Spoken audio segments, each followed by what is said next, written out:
Life After Deportation, Part 2. I continue my conversation with Marco Jauregui this week on Rebuilding Me. Do you think, Marco, that there was, is there a piece of you that was just enjoying the pills because it was a high and it was cool, or do you think that there was more to it? Were you trying to cover up stuff? Like, what do you think it was? I guess, if you think about the situation, it would think that I was trying to cover up everything that was going on. Right. But I really wasn't thinking about what's going on. I was just thinking about myself. I wasn't thinking about absolutely anybody else but me. And that's the truth right there.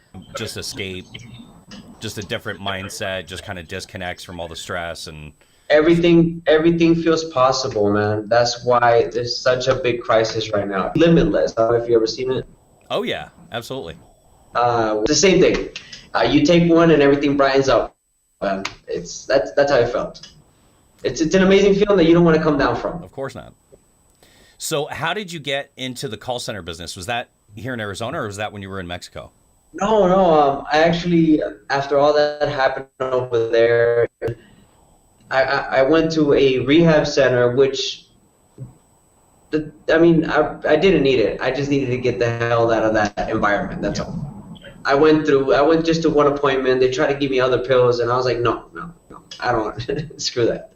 I don't want to do it. Just want to be clean. Yeah, cold turkey. It was rough. It was rough out of those pills. I came over here, and as soon as I got back to Hermosillo about a month later, I started looking for work. And back then, there was only around 2 call centers here in Hermosillo. Right now, there's over 15, 20 call centers. Oh, no kidding. Yeah. So, the biggest call centers is, and I went to the first one, man. I started looking. I started asking people. I'm not one of those people that I wait for something. I just go for it. I find it. I talk to people, and I started asking around. Hey, whether some people told me, hey, you speak English. You should go over here. You should go over there. I should go to the airport and work for tourists, things like that. Yeah. So I went to 2 call centers. To the first one that I went to, they both hired me right away because of my English. I really don't have an accent that much. And they hired me for the first one. I was in training, but in that call center, they paid every 2 weeks. So they called me from a different call center that they paid weekly. So I was in training for 2 weeks. They called me from the other one. I left the one there. Paid weekly? I took off and I went to the other one. Same money, pretty much? I was just trying to get money, man. Yeah. I hear you. I'm with you 100%. Yeah, my family helped. Like I said, my family helped me out a lot, but it's just how I thought that I was still in the States. Yeah. At that point, so I was spending money on absolutely, with friends or supposedly friends. Right. They were with me at the moment, so still went out and partied a lot. I'm not gonna lie, a lot of drinking. And it took me a while to get out of that scene, but I started working in call center. In that other call center, I worked there for around 3.5 years. Wow. Started as an agent. Then I just wanted to become supervisor for the girls. For the power. For the power. For the power, yeah. And they all look up to the boss. Yeah. After that, I don't know. I got to the point where I figured I was like, you know what? I'm going to stay here, so might as well. It's one of the highest paying jobs here in Mexico if you work at a call center. Compared to other places where you can work at, they pay you almost 2-3 times as much as an agent. Yeah. Wow. Yeah. So and there's not a lot of people that can speak English at that time. Right now, there's a lot of people that are deportees from the past years that a lot of deportation has been happening and all that. So, right. And since this is a city, this is where a lot of the people come here. And I just fell in love with the call center, to be honest with you. It's just talking to people. I started customer service, tech support, and then I started getting into supervising, but then the whole training part of it, to teaching people how to do it, I'm really good at it. So I used to do it while I was sitting there, and the new people got there, and I was like, hey, this is how you do it, this is how you do it. So that's when managers started looking at me, and they're like, hey, you should try it out. And then the jealousy parts come in the call centers that they don't want to help you out because you're going to take their job. I've been there, man.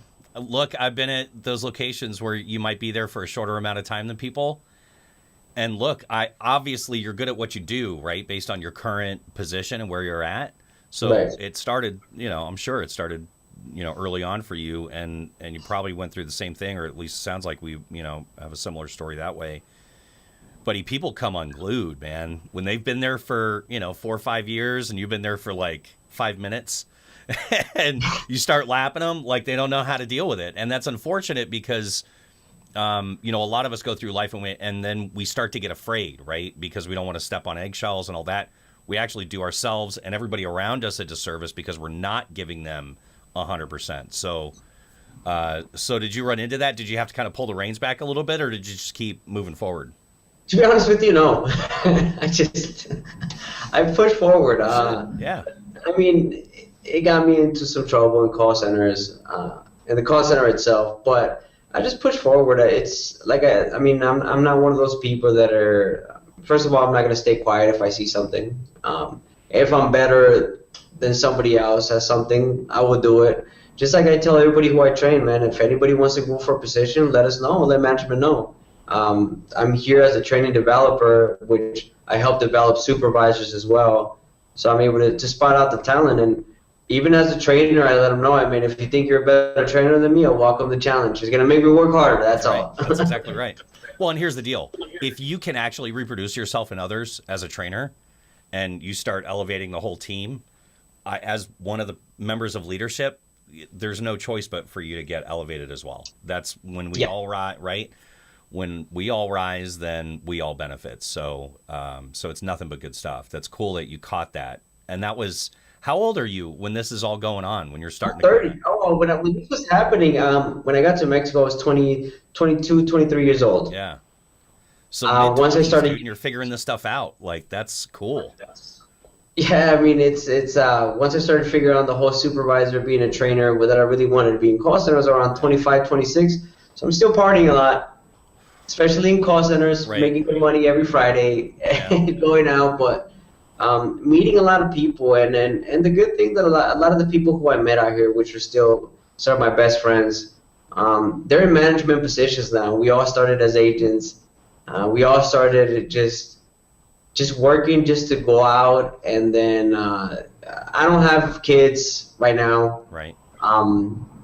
They have kids now, so they started getting responsibility, and I had to give responsibility along with them as well, because I didn't want to make any new friends anymore. Right. I went through the whole process. So for me to hang out with them, it was we have to go in at 11 p.m. now. That's funny. That's awesome. But look, man, you did some amazing things in a short amount of time. That's pretty cool. You kicked opioids in the middle of getting, sent from Arizona to Mexico, and good luck, right, with no family.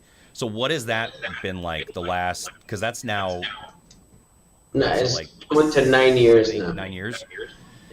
So your family's still here, right? They're still in Arizona. Yeah.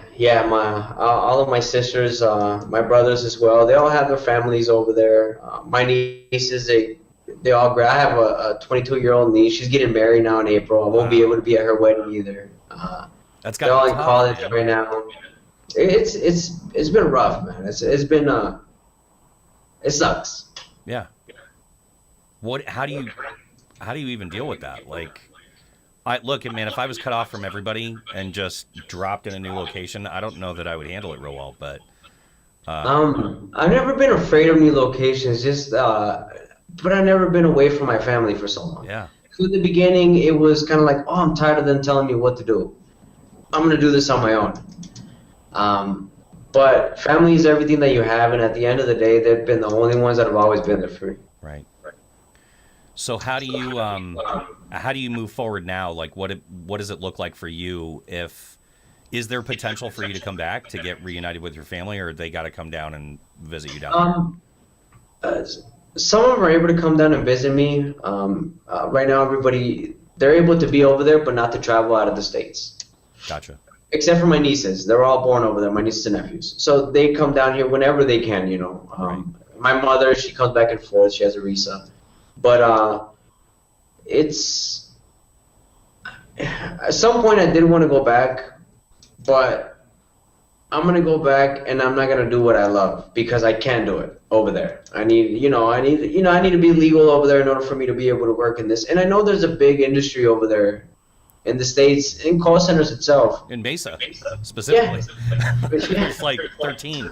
Yeah, so Something like that. it's I don't want to go over there. I mean, every work for me, everybody who works in construction, my brothers do it. I respect them completely, Right. but it's not something that I like.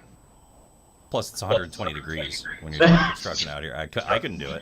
I did tile for some time over there in Arizona. Yeah, I installed tile. Did landscaping. Rough, every other Mexican, we all do it. I do landscaping a little bit, but no, I'm not very good at it. Is the problem? Yeah, it was too hot, man. I don't like being outside. Yeah, it's brutal. I mean, over here it's hot, but that's why I started working in call centers. No, but to be honest with you, I've had that thought of going back. First of all, it's everybody who goes back to the desert. It's a scary process for them. Of course. I mean, just facing the fact that something can happen to you. That part is scary. Second part is, I mean, going back to Arizona, it's one of the places that's, I don't want to say racial profiles, but I just don't want to. It's tough, yeah, it's tough, and I don't want to be over there and just always thinking that why even get settled if I'm gonna be sent back. Right. So that's my point of view. That's why I don't want to go back. I do miss my family to death. I wish that I could see them every single day now, but I just don't want to go back to a place where I have to be scared every day to even go outside and get pulled over. I mean, just having the worst. I mean, for my family to go through that again, because it's a whole process, man. You have to go to jail, detention center. You have to wait for a lawyer. You have to be. It's just a process which a lot of us, when we're young, we really don't think about it. Right. But it's the family, the one that suffers, man. All your friends, well, a lot of your friends. I have some friends that I still talk to till the day that I know since we're children. But most of them, you call them the first week when you're in jail, they answer the phone. Second week, half of them answer. Third week, only one or two answer. By the fourth week, usually nobody answers, man. I mean, they tell you, call me right back. Hey, bro, I can't call you back. Right. I just can't use the phone whenever I want. Right. So I just never want to go through that again. And I'm finally at a place right now where I've gone through so much. I've heard a lot of people throughout the way, but I've also helped a lot of people throughout the way. And I can't say I regret doing the things that I did, because if I say I regret them, then I wouldn't be where I'm at right now. I mean, it sounds like a cliche, like everybody says that.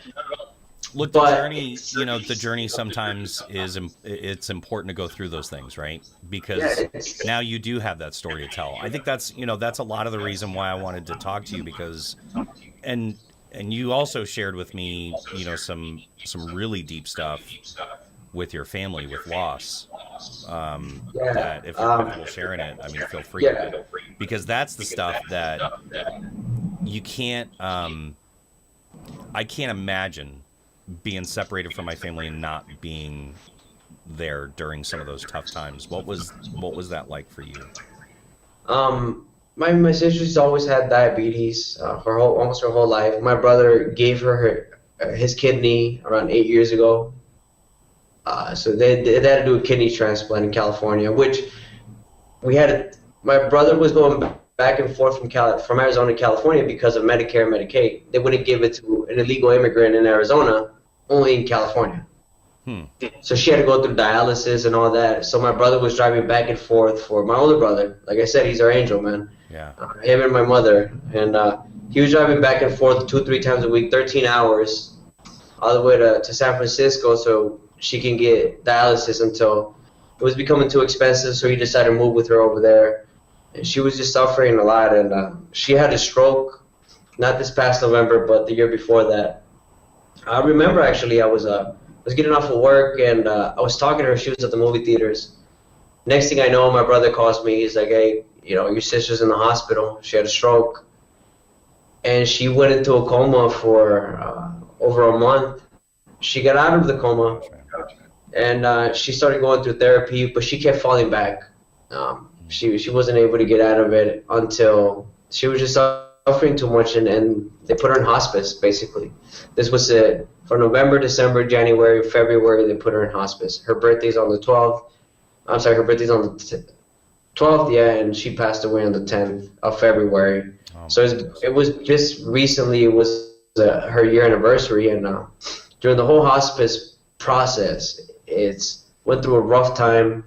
I couldn't work. I wasn't able to manage both things because every time that I would get a Skype call, it was scary. My whole family was with her, and just being around her. You guys were close when you were there? My whole family were all close. So it's just every time that I would get that call. Can't imagine. Man, and so you weren't there. You didn't even get to go back for, to pay respects or anything. No, we tried through her doctors to, because you're able to get sorry about that. No, man. Understand. Sometimes you're able to get a permit so you can at least go back for the funeral part. But when I was younger, it's I didn't take care of, I think it was a ticket that I didn't take care of. When I got pulled over and I got into immigration, I couldn't take care of it because I was in Mexico. So warrant comes out for your arrest, even if you can't go to court. They denied it. I couldn't go. And when it finally happened, I mean, the good thing is that everybody was with her at the moment. All my brothers, all my sisters. We're a big family, so all nieces and nephews, her husband, my older brother, the one that always took care of her, with my mother. And it was just, I mean, if it was tough on us, I just couldn't imagine what my mother could have gone through at that moment. It's her first daughter. She's my older sister, so she was kind of like a mom to me as well.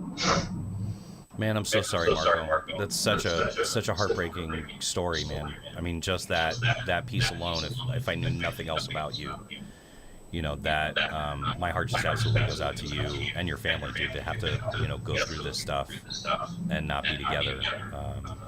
That just sucks. Yeah. So honestly, after that happened, it's I started really wanting to get my life together, but I have done so much damage already. Damaging my image, everything that I've done, my reputation. I mean, even with my family as well. Sure. Everybody, and I don't blame them. Everybody thought the worst of me. I mean, I'm not a bad person. I made bad decisions. And look, I'm with you, man. SWAT team showed up at my door one day. Like, it is what it is, right? That stuff, like, life happens. We make bonehead mistakes. Not all of us, but. So I mean, it was a rough time when you finally try to get everything, your life back together. It's kind of like when you're trying to get your life back together, everything just falls apart even more.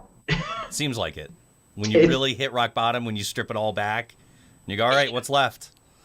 Where are we going from here? But what can I do? I mean, just what can I do? And then I tried really hard to just have a position, again, just working wise, to not just show my family, but also show myself that I'm able to do things. Yeah. To get into, something stable for me wanting a family now. Right. I've been through a lot, not asking for pity. Like I told you before, I mean, excuse my language, but fuck it, you got to move on. That's right.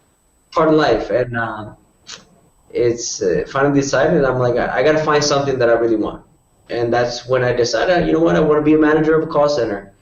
And I mean, I'm over here in Hermosillo. That's when I found out that I had I grew a bad reputation within the management part because of the partying and everything. Of course, I don't want managers, agents looking up to managers, and such a big town, big city, right, yet small in the call center world. So. Oh yeah. Yeah, they didn't want that. So just again having the wrong type of friendships. What happened with this latest? So you and I met. This is what's interesting. You and I met because I was actually planning on talking to a guy that started a call center in Mexico that's from Arizona also. Yes. And this all came about because I was going to talk to him about his story, and all the success he had here in the States and then going down to Mexico and kind of reproducing it there. And so you and I got connected that way, but something interesting happened. So the punchline of the front end of it is he and I never really got together, and I had kind of a weird kind of something in my gut that said maybe don't push forward just yet. Plus I had some technical things I had to kind of figure out, like how to do this right. So but then you reached out to me not too long ago and kind of followed up. So what happened in between there? Yeah. I got the opportunity to be a manager, so I wanted to make a change.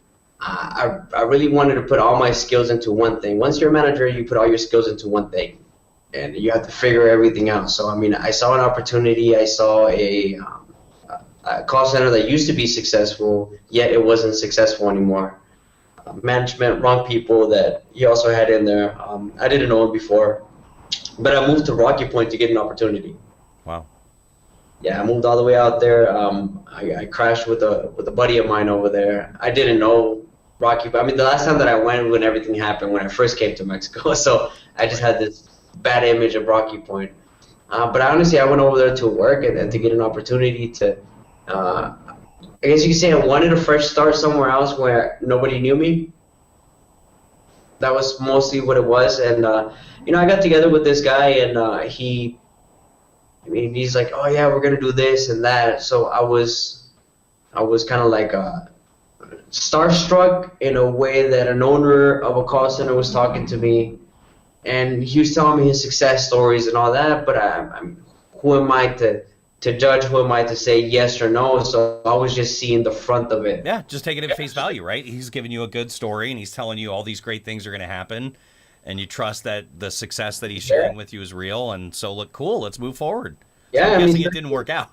So I guess when someone it didn't go so well. To a house, I mean, basically, I was getting the keys to, okay, do whatever you need to do. So I started doing everything, and we started getting some serious contracts. So I told them, I was like, it's a great place over there for vacation, for business. In this type of business, it's not. I mean, this type of business, you need people that are serious, that they want to work, that they're going to be on the phones as well to do their job. And it's great opportunities. Over there, it's more of a tourist, be out there type of deal. Right. So we decided to come out here, and just things weren't clicking. I started noticing when we were over there, it's smaller. So, he wasn't spending that much money on payouts and things like that, which I was like, oh man, they're his friends and everything. I'm trying to get everything started again. I understand that. Right. Once you get over here, though, I mean, any little thing you get closed down with, you have to have, Social Security for everybody. Sure. You have to pay your taxes for everybody. You just can't get over here, open a business, and that's it. Right. So I started noticing a lot of things, which I didn't like, especially since I am from here. I was the one that was going to get damaged at the end. And you're in the middle of trying to rebuild your reputation to, show, hey, no, I really, not only am I talented, but I'm also not a jagoff, right? I have the ability to do this stuff and actually. I was trying to rebuild my reputation while trying to build his reputation. It just wasn't cutting it. And, I mean, he's bad business person per se. I didn't know him that much to see if he was a bad person or not. Sure. But it wasn't in my interest to stay in that type of circle. I didn't want to stay in that type of circle. And I decided to just, break off. And he really, they really laid it on me, him and his partner, saying that once I left, some of the clients left as well. They reached out to me. So, I mean, if someone drops them, I didn't take anybody's client. So they started saying that, I did this and I did that. I'm like, look, Mike, you think whatever you want to think. They just didn't want to work with them anymore. They couldn't manage the people, manage the call center, the people here as well. They just want to get paid. They want to work and they want to get paid. So I decided to branch out on my own. I tried opening my own call center. Did you really? But it was in the worst time. It was towards the end of the year when nobody wants to sign contracts, nobody wants to pay, everybody wants to wait for the new year, January, February.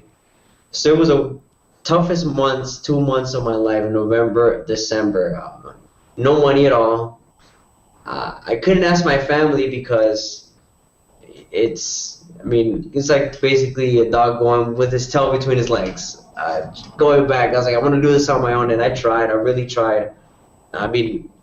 We tried with a couple clients. It didn't work out. I understand it didn't work out. Right. And then I got one of my last clients. I'm very grateful. He gave me an opportunity, and I was working the call center by myself, just me alone, and just taking calls.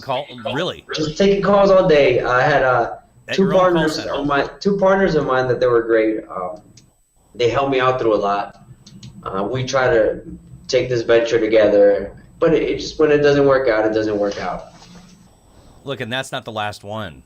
That's the good news. So is that the goal still? Is at some point that's what you want to do? You want to branch out? To be honest with you, I love the whole entrepreneur deal, being an owner of the call center, but I'm not an owner. I'm good at what I do, and you can. A lot of people can say, I'm going to be an owner and all that, but I don't need to be an owner. I'm really good at what I do, and I'm gonna keep building on what I'm doing right now. Where I'm trying to make it to the point where I'm gonna seem like an owner, but I'm not the owner. I don't want to deal with that part. I just want to be me. I want to have the liberty of being able to help develop other people into different positions and really help them out, because I know a lot of people here, and they've gone through the same type of deal, being deported and all that, and they think that we all thought that life was a game, and now that we're getting older, responsibilities, we don't have the same liberty anymore of doing that. But such a bad reputation that other places, they don't want them. But I know that they have a lot of talent, hidden talent within them. So a lot of the people that are working with me right now, I reached out to them one by one, and I'm like, look, man, this is what we can do. It's no drama. Let's go ahead and just work, and let's work our asses off, and let's see what happens. And with this company that I'm with right now, they gave me a great opportunity. They're like, okay, they gave me a blank canvas. They're like, okay, go ahead, and then let's see what you can do. So, hopefully I'm delivering. I've been with them for a month now, so. Oh, wow. Congrats, man. That's cool. Yeah, I came in as a training developer / manager, recruiter, supervisor. Did you get to bring any of those guys that you were wanting to kind of help build them up? Not that far yet. One of my partners, I had two partners, which one of them, he has his tattoo shop, so he didn't need us. The other one, I brought him in as a supervisor. Very cool. When the owner called me and he was looking for somebody, and I'm like, look, man, my partner was with me. We're at the office, and we didn't know what we were gonna do. And this call came out of nowhere. One of my buddies is like, hey, you know what? The owner's looking for a training developer. Is it okay if I give him your number? I'm like, I didn't even have a phone. I was using a soft phone on the computer. I was like, yeah, go ahead and give him this number. So no way. He called me, and my partner was right there, and I was like, hey. I said it playing around. I was like, hey, if I go with you, my partner has to come with you as well. And he's like, oh, that's never happened to me before. But he's like, okay. So I was like, oh, we got it. That's so cool. So we came for the interview. He actually interviewed both of us at the same time. And he's like, it's never happened to me before. So if I hire you, I have to hire him. And that's when we're like, whoever you like the best, go ahead. And we just said it. It worked. So we went with it. But he ended up hiring both of us, man. So I'm really grateful for that. That's cool. With this owner, he is, I think he's that last opportunity that you don't get a lot of times. That's right. So either I make it happen, or might be the last opportunity that I may get. But I don't want to go to that point where maybe I'll get another opportunity. Yeah, we're not gonna think that way. We're gonna trust that things are gonna go well, and even if this opportunity ends, it'll hopefully be for a much bigger reason. Because I think, just talking to you, honestly, Marco, there are so many things, man, that you shared in this, and I'm gonna encourage you. This wasn't part of the plan, and I'm not the expert by any means, but just having the conversation with you, if I'm you, I mean, I maybe start looking for some opportunities to just meet with guys and do some speaking and some coaching and stuff like that. You know, like maybe a group setting where you can share your story and say, look, life's not over. This journey is not over. And there's plenty of opportunities. You just got to make some good decisions, right? And keep moving forward. But there's a better way. There's basically a better way to do it. You're living proof, man. And, the right way, dude. The right way. Absolutely. So I have no doubt you're going to be wildly successful, man. It sounds like you're in a really great position. You're in a great place in your life, great headspace, and man, I'm rooting for you all the way. I want to stay in touch. I want you to come back and give me an update in 6 months, or every couple months or something like that. Yeah, I want to see how you're doing down there. We'll definitely stay in touch. And again, thank you very much for the opportunity as well. Honestly, just reached out to you to see how you were doing, and all this came about. It's so cool. I know. It's amazing how it happens, man. That's what I was saying. I mean, it's opportunities are just where, what do they say? It's where preparedness and I forget exactly how it goes, but that's where those two crossroads meet, is when you've done some work and you've gone through some experience, and the journey takes you to the opportunity. then you're there and you're ready for it to come forward. So, man, I wish you all the best with that location that you're at now. I hope things go really well.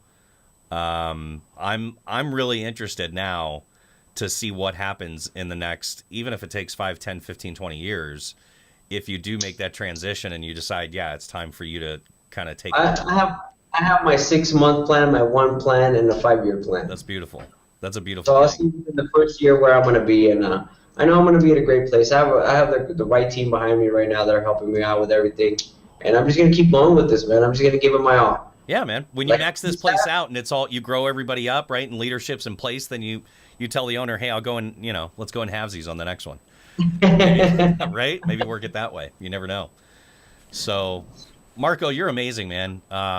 So good to actually meet you, and I hope to be able to call you a friend and be able to, keep, like I said, keep checking in and stay in touch. So hopefully we'll get to do definitely, man. I mean, I opened up as a friend, so yeah, we are friends now. And send me the jet. Send me the company jet when you come up. We'll go. I don't know. That's a 10-year plan right there. That's exactly right. All right, my man. I just can't thank you enough for being a part of it and sharing your story, man. So incredible. You've gone through so much. Thank you. I really appreciate the time, and we'll stay in touch, and we're a lot alike. We didn't even know it, man. Thank you very much. Honestly, I appreciate it. Thank you so much for watching. Don't forget to like and subscribe. Also hit the bell to receive notifications of the next Rebuilding Me.